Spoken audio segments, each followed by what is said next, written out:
Oui. Parce qu'il y a des femmes qui aiment le beurre, qui aiment le luxe. Donc si tu prends une femme qui aime le luxe, que tu n'as pas d'argent pour l'entretenir, parce qu'elle va te tromper avec quelqu'un qui a l'argent. Vice versa. Bon, c'est la recherche du profil. Hein. Il y a des femmes qui sont tout le temps qui aiment le luxe. C'est pas seulement les femmes, il y a les hommes aussi. Donc, je pense que la recherche du profil peut conduire à l'infidélité. C'est possible. C'est possible parce que ça dépend.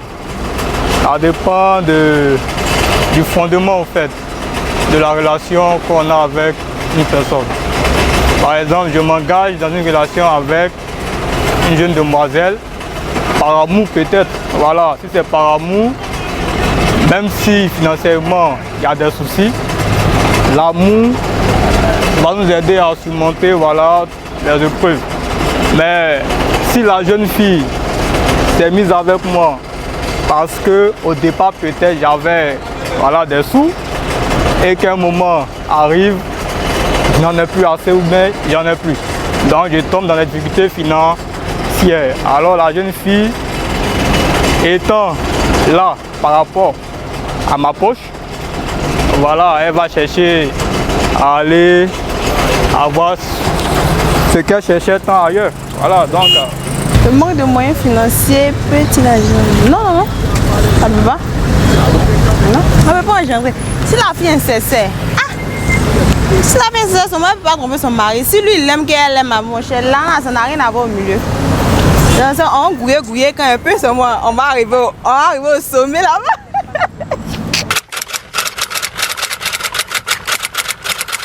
Plusieurs raisons. Et plusieurs raisons. Comment on appelle ça? Le niveau sexuel aussi. Si dans le lit, l'homme n'est pas satisfait ou bien la femme n'est pas satisfaite, voilà, ça veut créer l'infidélité. S'il n'assure pas, ça veut créer l'infidélité. Ou bien s'il y a trop de disputes aussi, ça veut créer l'infidélité. Bon, au fait, l'infidélité, c'est un complexe, il y a beaucoup de choses dedans. Donc si elle te dit un seul paramètre, je ne sais pas, tu ne pourras pas utiliser ce paramètre seulement. Il y a l'infidélité qui est peut-être due à l'incapacité d'un partenaire à assurer les besoins de l'autre. Il y a l'infidélité qui est due à un manque de moyens financiers. Il y a l'infidélité pour certaines personnes qui aiment, comment on va dire, la gourmandise sexuelle. Bon, il y a tellement de choses.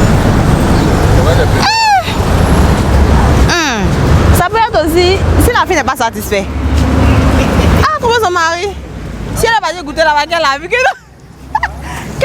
le jeune fait bien, que son mari ne fait pas. Si ils ne sont pas en communication, elle va dire que non, que c'est con, qu'elle s'en va. Le jour aussi, le monde aussi fait bizarre. Il n'est pas sincère. Parti. Soit vous la comme ça, vous êtes où? On fait comment? En dehors des moyens financiers, on a la considération en fait. Voilà. Dans une relation, les deux conjoints doivent se considérer, se respecter. Et quand je parle de considération, c'est d'être attentionné, voilà. Parce que l'attention, quand on parle d'attention, on parle aussi d'affection. Voilà. Je vais parler ici de la femme, par exemple. Les femmes, on le sait tous, elles sont comme des enfants. Un enfant a besoin d'affection pour se sentir voilà, à l'aise, heureux, épanoui. Donc il en est de même pour la femme. Les femmes aussi ont besoin d'affection, d'amour, mais on n'exclut pas l'homme. Voilà, parce que nous sommes tous êtres humains, on a tous des cœurs de chair. Donc on a aussi ces genres de besoins-là, se sentir aimé, voilà, tout ça. Donc c'est un peu ça. Bon, ça c'est un choix personnel. Hein. Si tu te sens capable de pardonner là, tu peux pardonner et puis passer à autre chose. Même si tu pardonnes là, il ne faut pas pardonner et puis être là toujours à rappeler qu'elle t'a été infidèle ou pas. Voilà. Mais si tu sais que tu peux pas assumer, tu peux pas pardonner là, c'est mieux de laisser la personne comme ça et puis passer à autre chose. Au cas où ça arrive. Bon, déjà c'est pas facile à surmonter. Hein. Mais au cas où ça arrive, c'est de demander pardon, quoi. Demander pardon et puis faire en sorte de ne plus répondre. Voilà, donc je pense que c'est un peu ça. Comment surmonter une infidélité? C'est une question vraiment un peu complexe, hein, parce que l'infidélité même, je peux surmonter facilement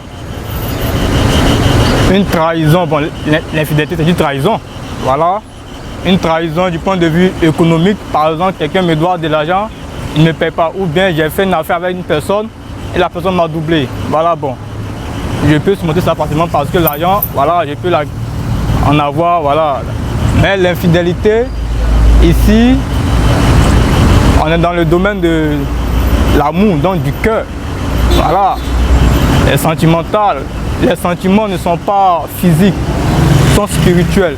Donc, une infidélité, on n'est pas infidèle au fait au corps, mais on est infidèle à l'âme. Parce que quand on se met ensemble, c'est vrai, on ne voit pas l'âme qui est en nous, parce qu'il est spirituel. Mais on tisse des liens, voilà. Quand on parle de... Quand on devient infidèle, on trahit, voilà, on brise ces liens-là. Et donc ça fait très mal. Ça fait très mal, ça fait très mal. Surtout quand, parce que l'infidélité, c'est il y a plusieurs types d'infidélité. Et surtout quand il s'agit d'une infidélité sexuelle, voilà. L'homme est là ou bien la femme est là et l'autre, il se rend vers quelqu'un d'autre pour pouvoir satisfaire ses besoins. En tout cas, bon, franchement, voilà, moi, je sais pas. C'est difficile. C'est pour ça qu'il dit que la communication est très importante dans un couple. Si vous ne communiquez pas, ça ne veut pas avancer. Si elle a vu quelque chose, qu'elle ne vient pas dire que non, ça m'a fait, ça ne m'a pas plu, un truc comme ça ne veut pas avancer. C'est la communication qui fait que tout peut avancer. Donc, s'il y a pas la communication, ça va avancer. En tout cas, s'ils s'entendent bien, ça peut aller. L'infidélité ne peut pas se mettre au milieu.